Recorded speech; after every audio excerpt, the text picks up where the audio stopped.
Let me talk about content a little. This was initially your bread and butter, content over the years. It's your life. Content is king. Narrative form. Content is king again, or maybe it never stopped being king.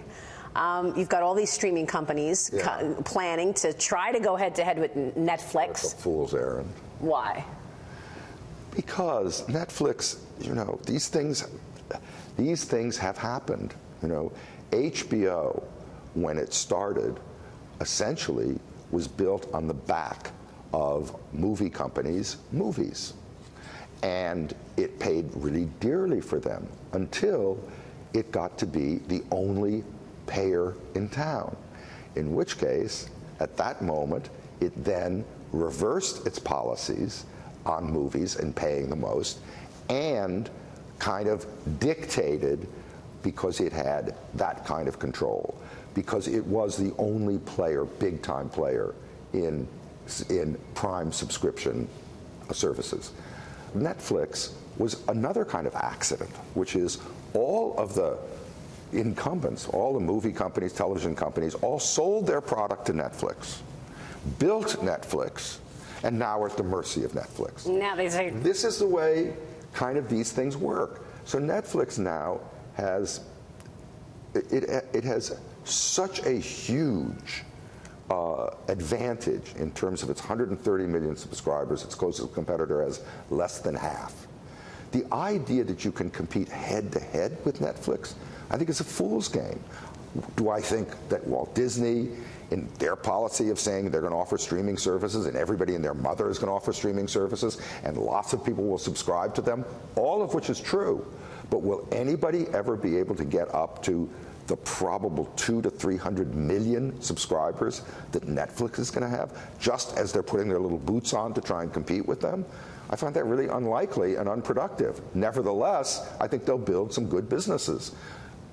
But Netflix competition, just to organize your life to compete with it, I don't think it's wise. What's the downside risk here? For who? For these companies. I mean, they're spending a lot of money on content. They are. The danger is they are spending more money right now than will sustain them in terms of net profits today. They're all deficit spending. Netflix doesn't make any money, but it is pouring money in to get up from 130 to 250 million subscribers, in which case the game is basically already called, but it'll be truly called. Competitors are now pouring huge amounts of money. Hulu doesn't make money, is invested, loses $1 billion or whatever it loses a year, investing for the future.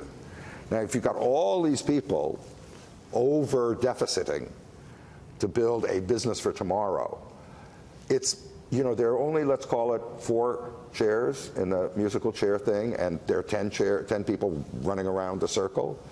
There's going to be a lot of destruction. Was it a good move that Rupert sold when he did? Well, my God, it's a much more complicated question. I would say that he did not need to sell. I disagree with the premise. I do not think consolidation and bigness is necessary to compete. I think you can reach your consumers today more than you ever could. Before, you had to go through other bigger players. Today, in the internet, that's the great leveling field of the internet, which is you press a button and you publish to the world. So I don't think he needed to do it for size, which was the stated reason that in order to play today, you need to be a bigger size. I think that's not a valid reason. Can you imagine if GE waited to sell NBC Universal to Comcast for today? Valuation would have been much different. Well, GE is a whole other story. Yes, it is. When you see the rise of all of these other companies in this last period, and you see the year-by-year destruction of the greatest industrial company created, GE, it's quite an amazing, and you can parallel it. Barry, it's great to have you on the show. Nice to see you. Thank you so much. Pleasure.